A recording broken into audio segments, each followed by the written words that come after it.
இலங்கையினுடைய முன்னாள் ஜனாதிபதிமாருக்கு வழங்கப்பட்டு வந்த பெருந்தொகை நிதி தொடர்பான புள்ளி விவரங்களை அரசாங்கம் வெளியிட்டிருக்கின்றது.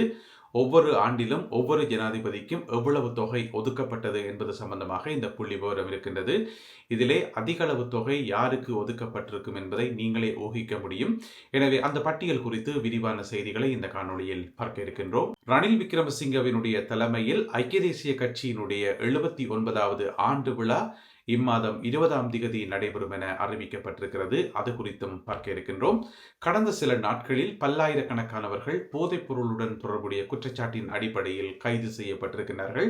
அது குறித்த மேலதிக விவரங்களையும் பார்க்க இருக்கின்றோம். சமல் ராஜபக்சவினுடைய மகனும் முன்னாள் அமைச்சருமாகிய சசீந்திர ராஜபக்சவுக்கு கடுமையான மூச்சு திணறல் ஏற்பட்டிருப்பதாக தகவல் ஒன்று வெளியாகி இருக்கிறது. அது குறித்தும் பார்க்கலாம். எல்ல பகுதியில் இடம்பெற்ற பேருந்து விபத்து தொடர்பாக மேலதிகமாக ஒரு தகவல் ஒன்று வெளியாகி இருக்கிறது. அது குறித்தும் பார்க்க இருக்கின்றோம். இந்த செய்திகள் உட்பட மேலும் ஒரு சில செய்திகள் இன்றைய காணொளியில் காத்திருக்கின்றன. அத்துடன் கேலிச்சித்திர பகுதியில் மஹிந்த ராஜபக்ஷ அவர்கள் வீட்டிலிருந்து வெளியேறியது சம்பந்தமாக பல கேலிச்சித்திரங்கள் வெளியாகி இருக்கின்றன. அவற்றிலே ஒரு சிலவற்றை இந்த காணொளியில் பார்க்கலாம். தமிழடியான் சொந்தங்கள் அனைவருக்கும் வணக்கம். செப்டம்பர் மாதம் 13ஆம் திகதி 2025ஆம் ஆண்டு சனிக்கிழமை. வாருங்கள் காணொளிக்குள் போகலாம். 2021ஆம் ஆண்டிலிருந்து 2025ஆம் ஆண்டு வரையான காலப்பகுதியில் இலங்கையினுடைய முன்னாள் ஜனாதிபதிமாருக்கு வழங்கப்பட்டு வந்த அரச நிதி, அதாவது பொதுமக்களுடைய வரிப்பணத்திலிருந்து அவர்களுக்கு சிறப்பு சலுகை என்கின்ற அடிப்படையில் வழங்கப்பட்டு வந்த நிதி தொடர்பான பட்டியலை அரசாங்கம் வெளியிட்டிருக்கிறது. அந்த பட்டியலில் விவரங்கள் எப்படி குறிக்கப்பட்டிருக்கு என்று சொன்னா, ஒவ்வொரு ஆண்டும் 2021ஆம் ஆண்டில் ஒவ்வொரு ஜனாதிபதிக்கும் எவ்வளவு ஒதுக்கப்பட்டிருக்கு, 2022ஆம் ஆண்டில் ஒவ்வொரு ஜனாதிபதிக்கும் எவ்வளவு ஒதுக்கப்பட்டிருக்கு என்று சொல்லி ஆண்டு வாரியாக தனித்தனியாக பிரிக்கப்பட்ட அந்த பட்டியல் இருக்குது. அதுல பாத்தீங்கன்னு சொன்னா, முன்னாள் ஜனாதிபதி சந்திரிகா பண்டாரநாயக்க குமாரதுங்கவுக்கு ஒதுக்கப்பட்ட மொத்த நிதி 4.17 லட்சம் ரூபாய், 4.17 லட்சம் ரூபாய். அதே போல மைத்ரிபால ஸ்ரீசேனாவுக்கு ஒதுக்கப்பட்ட மொத்த தொகை 2554.49 லட்சம் ரூபாய். இவ்வளவு தொகை அவருக்கு ஒதுக்கப்பட்டிருக்கிறது. ரணில் விக்ரமசிங்கவுக்கு 2.53 லட்சம் ரூபாய் ஒதுக்கப்பட்டிருக்கிறது. அதே போல கோத்தாபய ராஜபக்சவுக்கு 1064.59 லட்சம் ரூபாய் ஒதுக்கப்பட்டுள்ளது. அதே போல இலங்கையினுடைய மற்றொரு முன்னாள் ஜனாதிபதி ரணசிங்க பிரேமதாசா அவர்களுடைய மனைவிக்கு ஒதுக்கப்பட்ட தொகை 2.49 லட்சம் ரூபாய். அதே போல மஹிந்த ராஜபக்சவுக்கு ஒதுக்கப்பட்ட மொத்த தொகை பார்த்தீங்கன்னு சொன்னா 6553.44 லட்சம் ரூபாய். இதுல பாத்தீங்கன்னு சொன்னா அவருக்கு தான் அதிக அளவு தொகை ஒதுக்கப்பட்டிருக்கிறது. உங்களுக்கு தெரியும், முன்னாள் ஜனாதிபதிமாருக்கு வழங்கப்பட்டு வந்த இந்த சிறப்பு சலுகைகள் நீக்கப்போறோம் என்று சொல்லி அந்த கதை வந்த உடனேயே அதை பயங்கரமாக எதிர்த்தவர், அதுக்கு கடுமையான தன்னுடைய குரலை கொடுத்தவர் மஹிந்த ராஜபக்ச. வீட்டை விட்டெல்லாம் வெளியேற மாட்டேன் சொல்லி கொண்டவர். எனவே இவ்வளவு தொகை கிடைக்கும் போது காசு யாரும் அதை வேண்டாம்னு சொல்ல மாட்டோம். எனவே அதனாலதான் இதை கடுமையாக எதிர்த்து நடக்குது. அதே நேரம் பாத்தீங்கன்னு சொன்னா மஹிந்த ராஜபக்ச ஒரு கருத்து ஒன்று சொல்லியிருக்கார். அதாவது இப்ப நாட்டுல அரச பயங்கரவாதம் தலை விரித்து ஆடுகிறது, அரச பயங்கரவாதம் எங்களை ஒடுக்குகிறது என்று சொல்லி அரச பயங்கரவாதம் என்ற ஒரு வார்த்தையை பயன்படுத்தியிருக்கிறார். இந்த சொல்ல நாங்களாம் பயன்படுத்தினாங்க எவ்வளவு காலமும். ஏன்னு சொன்னா இலங்கை அரசாங்கத்தில் நாங்கள் பாதிக்கப்பட்டு, தமிழ் மக்களாகிய நாங்கள் பாதிக்கப்பட்டு, இந்த அரச பயங்கரவாதம் கடந்த காலங்களில் எப்படியெல்லாம் எங்களை ஒடுக்கியது, தமிழர்களுடைய உரிமைகளை பறித்தது என்று சொல்லி நாங்கள்லாம் எப்பவுமே சொல்லி கொண்டு வர்றாங்க இந்த ஒரு வார்த்தையை, அரச பயங்கரவாதம் என்று சொல்லி. இப்ப பார்த்தா மஹிந்த ராஜபக்சவே சொல்றார் இதுதான் அந்த காலம் என்று சொல்றது. எனவே அவருடைய வாயிலிருந்தே அரச பயங்கரவாதம் என்று வந்திருக்குது. அதாவது முன்னாள் ஜனாதிபதிமார் சகலருடைய இந்த சிறப்பு சலுகைகள் தான் நீக்கப்பட்டது. மற்றாக்கள் ஒரு கதையும் கதைக்கல, தங்கட வாட்டில் பேசாம இருக்கணும். இவர் மட்டும் தான் துள்ளி கொண்டிருக்கிறார். ஏன் துள்றார் என்றதுக்கான காரணம் இப்ப வெளியாகி இருக்குது. ஏன்னு சொன்னா கடந்த 5 வருஷத்துல அவருக்கு தான் நிறைய தொகை ஒதுக்கப்பட்டிருக்கிறது. எனவே அந்த காசெல்லாம் இல்லாமல் போகைக்குள்ள அவர் இந்த மாதிரி அறிக்கை விடுறது ஒன்றும் ஆச்சரியப்படக்கூடிய விஷயம் இல்லை தானே. ரணில் விக்ரமசிங்கவினுடைய தலைமையில் ஐக்கிய தேசிய கட்சியினுடைய 79வது ஆண்டு விழா இம்மாதம் 20ஆம் திகதி சனிக்கிழமை நடைபெறும் என்று சொல்லி அறிவிக்கப்பட்டிருக்கிறது. ஏற்கனவே இது நடைபெறுவதாக இருந்து பின்னர் ரணில் விக்ரமசிங்க அவர்களுடைய உடல்நிலையை கருத்தில் கொண்டு ஒத்தி வைக்கப்பட்டிருந்தது. இப்ப பாத்தீங்கன்னு சொன்னா இம்மாதம் 20ஆம் திகதி காலை 9 மணி தொடக்கம் நடைபெறும் என்று சொல்லி சொல்லப்பட்டிருக்கிறது. எனவே இதிலே ரணில் விக்ரமசிங்க நாட்டு மக்களுக்கு முக்கியமான உரையொன்றை ஆற்றியிருக்கிறார் எனவும் சகல எதிர்க்கட்சிகளையும் அழைத்திருக்கிறார் என்று சொல்லியும் சொல்லப்படுகிறது. எனவே இதில் யார் யாரெல்லாம் கலந்து கொள்ள இருக்கிறார்கள் என்பதை நாங்கள் பொறுத்திருந்து பார்க்கணும். எங்களுடைய ஒரு சில தமிழ் அரசியல் கட்சிகளுக்கும் அதனுடைய தலைவர்களுக்கும் வந்து ரணில் விக்ரமசிங்கன்னு சொன்னா கொஞ்சம் வாரப்பாடு, கொஞ்சம் உருகுவினம் போய் அப்ப 20ஆம் தேதி கூட்டம் சொன்னா 19ஆம் தேதி அங்க போய் நிப்பினம் பொறுத்திருந்து பார்க்கணும் யார் யாரெல்லாம் போப்பினம் என்று சொல்லி. எனவே இம்மாதம் 20ஆம் தேதி ஐக்கிய தேசிய கட்சியினுடைய 79வது ஆண்டு விழா கொண்டாடப்பட இருக்கின்றது ரணில் விக்ரமசிங்கவின் தலைமையில்.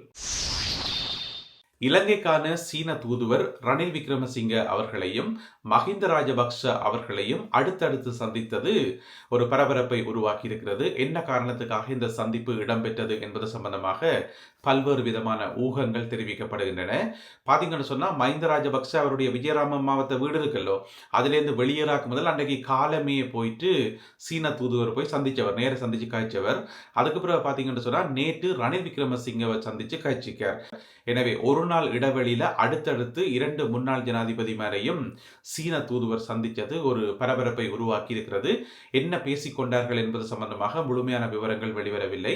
இருந்த போதிலும் கூட எதற்காக இந்த சந்திப்பு நடந்திருக்க முடியும் என்று சொல்லி பல்வேறு ஊகங்கள் எழுப்பப்படுகின்றன. முன்னாள் பாராளுமன்ற உறுப்பினரும் சர்ச்சைக்குரிய பிக்குவுமாகிய அத்துரலிய ரத்தின தேரருக்கு நேற்று பிணை கிடைத்திருக்கின்றது. நுகேகொடை பகுதியில் இருக்கக்கூடிய நுகேகொடை மேஜிஸ்ட்ரேட் கோர்ட்டில் அவர் முற்படுத்தப்பட்டார். இதன் போது குறித்த நீதிமன்றம் அவருக்கான பிணையை வழங்கியிருக்கிறது. அதாவது ஒவ்வொன்றும் தலா 5 லட்சம் ரூபாய் பெறுமதியான 2 சரீர பிணையில் அவர் விடுவிக்கப்பட்டிருக்கின்றார். இவர் மேல வைக்கப்பட்ட குற்றச்சாட்டு என்னென்று சொன்னா இவர் இன்னும் ஒரு தேரரை கடத்தினார் என்று சொல்லி, அதாவது இவர்களுக்கு ஒரு கட்சி ஒன்று இருக்குது, அந்த கட்சியில பாராளுமன்ற உறுப்பினர் வாரத்துக்கு ஒரு ஆளுக்கு தான் சான்ஸ், அதாவது தேசிய பட்டியல் மூலமாக பாராளுமன்ற உறுப்பினர் வாரத்துக்கு ஒரு ஆளுக்கு தான் சான்ஸ் கிடைச்சது. அப்ப இன்னும் ஒரு தேரர் தான் வேற இருந்தவர், ஆனா இவருக்கு பாராளுமன்ற உறுப்பினர் வேற ஆசை. அப்ப இவர் என்ன செய்கிறார், அந்த தேரரை கடத்தி கொண்டு போய் எங்கேயோ வில்லங்கப்படுத்தி அவர்கிட்ட கையெழுத்து வாங்கியிருக்கார். அவருடைய பேர் வேதினிகம விமல திஸ்ஸ தேரர். அவரை கடத்தி கொண்டு போயிட்டு வில்லங்கத்துக்கு கையெழுத்து வாங்கி அதுக்கு பிறகுதான் இவர் பாராளுமன்ற உறுப்பினராக வந்தவர். எனவே அந்த கேஸ்ல அவர் கைது செய்யப்பட்டு விளக்கமறியலில் வைக்கப்பட்டிருந்தவர் இப்ப பிணையில் விடுவிக்கப்பட்டிருக்கின்றார். அதே நேரம் இன்னும் ஒருவருக்கும் பிணை வழங்குவது சம்பந்தமாக நேற்று வழக்கு இடம்பெற்றது. ஆனால் அவருக்கு பிணை கிடைக்கவில்லை. அவர் யாருன்னு பாத்தீங்கன்னு சொன்னா மஹிந்த ராஜபக்சவினுடைய மூத்த சகோதரருக்கு தானே சமல் ராஜபக்ஷ, அவருடைய மகனும் முன்னாள் ராஜாங்க அமைச்சருமாகிய சசீந்திர ராஜபக்ஷ. அவருக்கு உடல்நிலை நாளுக்கு நாள் மோசமாகி கொண்டிருக்கு சொல்லி சொல்லப்படுகிறது. எனவே அவர் சார்பாக வாதாடிய சட்டத்தரணிகள் சொன்னவை என்னன்னு சொன்னா அவருக்கு கடுமையான மூச்சு திணறல் இருக்குது. நித்திர கொள்ளைக்குள்ள ஒற்று மணத்தியாலத்துல கிட்டத்தட்ட 36 தடவை அவருடைய அந்த மூச்சு ஒரு மூச்சு விடுறதுக்கு அவர் கஷ்டப்படுறாரு சொல்லி சட்டத்தரணிகள் சொன்ன போதிலும் கூட அவருக்கான பிணையை வழங்குவதற்கு கொழும்பு மேஜிஸ்ட்ரேட் கோர்ட், கொழும்பு நீதவான் நீதிமன்றம் அவருக்கு பிணை வழங்க மறுத்திருக்கின்றது. இந்த காரணங்களை ஏற்றுக்கொள்ள முடியாது என நீதிமன்றம் அறிவித்திருக்கிறது. எனவே அவருக்கான அடுத்த வழக்கு தவணை இம்மாதம் 19ஆம் தேதி வரை ஒத்திவைக்கப்பட்டுள்ளது. அடுத்ததாக இன்றைய கேலி சித்திர பகுதி கார்ட்டூன். ஜனாதிபதி அனுரகுமார திசாநாயக்கா அவர்கள் கையில் ஒரு போட்டையும் கொண்டு நடந்து வாரார்.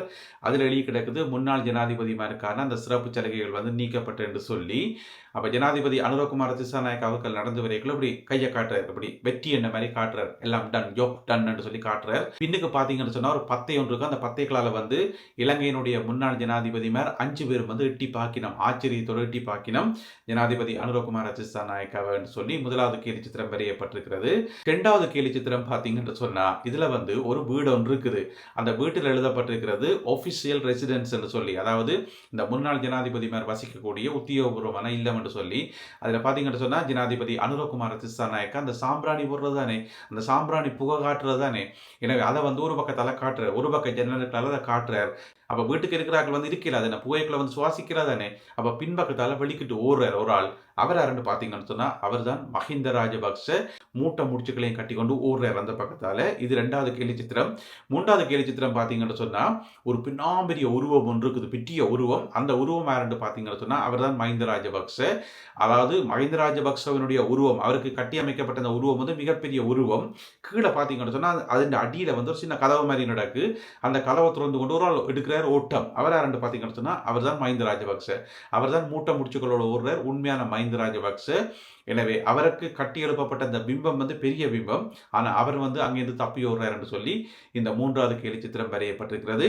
எனவே இந்த 3 கேலி சித்திரங்கள் மற்றும் இன்றைய காணொலியில் பகிர்ந்து கொள்ளப்பட்ட செய்திகள் தொடர்பான உங்களுடைய கருத்துக்களை மறக்காமல் கீழே எழுதுங்கள். மீண்டும் மற்றும் ஒரு காணொளியில் உங்களை சந்திக்கின்றேன். அதுவரை நன்றி, வணக்கம்.